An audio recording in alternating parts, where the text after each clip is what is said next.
যোৱা 3 দিন আগত বিপিএফ দলৰ এগৰাকী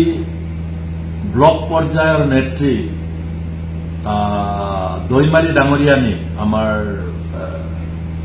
ববিতা দৈমাৰী ডাঙৰীয়ানী 4 গৰাকী ইউপিপিএল দলৰ কৰ্মকৰ্তাই নিজকে ইউপিপিএল দলৰ বুলি পৰিচয় দিছে কাৰণে আমি জানিছো আমি আদাৰৱাইজ আমি জনা নাছিলো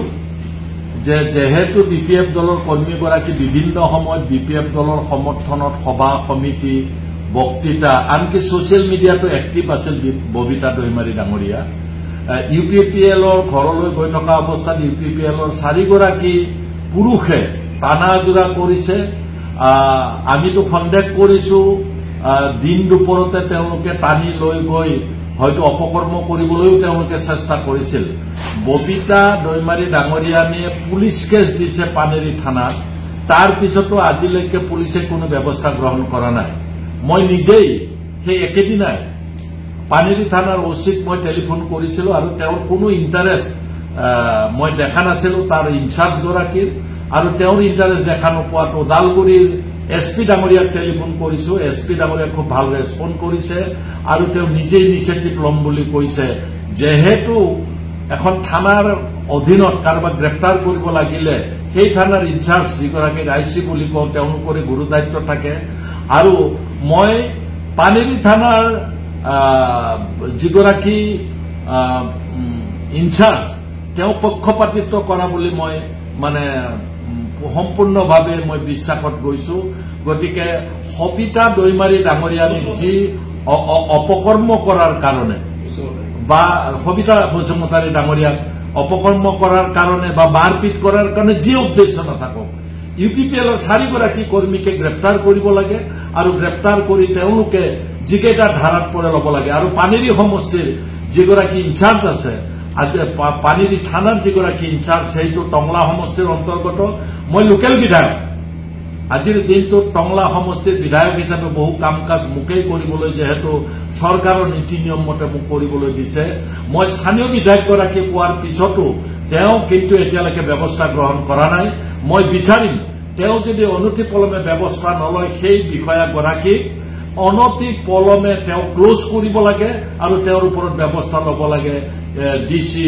এসপি ওদালগুৰি ডাঙৰীয়া কি কাৰণে এই তেওঁলোকে এনে ধৰণৰ কৰিছে না এইটোৱে কাৰণ যে যিগৰাকী মহিলাক তেওঁলোকে 4 গৰাকী পুৰুষে টানাটানি কৰি টানি লৈ যাব বিচাৰিছিল বা কিডনেপ কৰিব বিচাৰিছিল কাৰণটো হ'ল তেওঁ সোশ্যাল মিডিয়াত এক্টিভ বিৰোধী ৰাজনৈতিক দলক বিভিন্ন সময়ত তীক্ষ্ণ সমালোচনা কৰে নাম্বাৰ 1 নাম্বাৰ 2 তেওঁ সভা সমিতিটো যেহেতু ব্লকৰ সম্পাদিকা তেওঁ ব্লকৰ সম্পাদিকা হিচাপে তেওঁ খুব ভাল বক্তৃতা ৰাখে আৰু তেওঁ সভা সমিতিটো যায় মানুহক যোগদান কৰাইছে বহুত মহিলা যোগদান কৰাইছে সেইটোকেই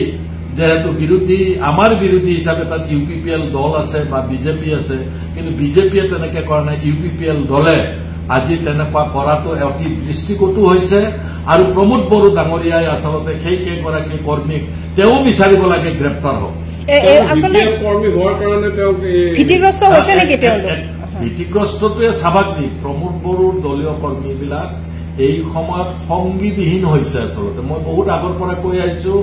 যে ভাৰতীয় জনতা পাৰ্টীয়ে যদি ইউপিপিএলৰ লগত লগ লাগি নিৰ্বাচন নেখেলে প্ৰমোদ বড়ো ক'ব নোৱাৰো তেওঁ কেইখন আসন পাব খুব কম সিংগল ডিজিট আৰু বহুত তলত তেওঁ থাকিব আৰু তেওঁৰ দলীয় কৰ্মী আৰু নেতাবিলাকে শংকিত হোৱাটো স্বাভাৱিক আপোনালোকে যোৱাকালি দেখিছে যে মাজবাট সমষ্টিৰ অন্তৰ্গত আমাৰ ৰৌতা যিটো সমষ্টিৰ তাত এণ্টায়াৰ ব্লক ইউপিপিএল দল সভাপতিটো বাদ দি উপসভাপতি সেক্ৰেটাৰী মানে গোটেই 33 জন ব্লকৰ কমিটিৰ যদি সদস্য ৰিজাইন দিয়ে তেতিয়াহ'লে জানে 40 জনীয়া 41 জনীয়া কমিটিৰ 33 গৰাকীয়ে ৰিজাইন দিছে গতিকে আজি হতাশ হৈছে ইউপিপিএল দল কৰ্মীসকল তেওঁলোকে যে জিকাব নোৱাৰে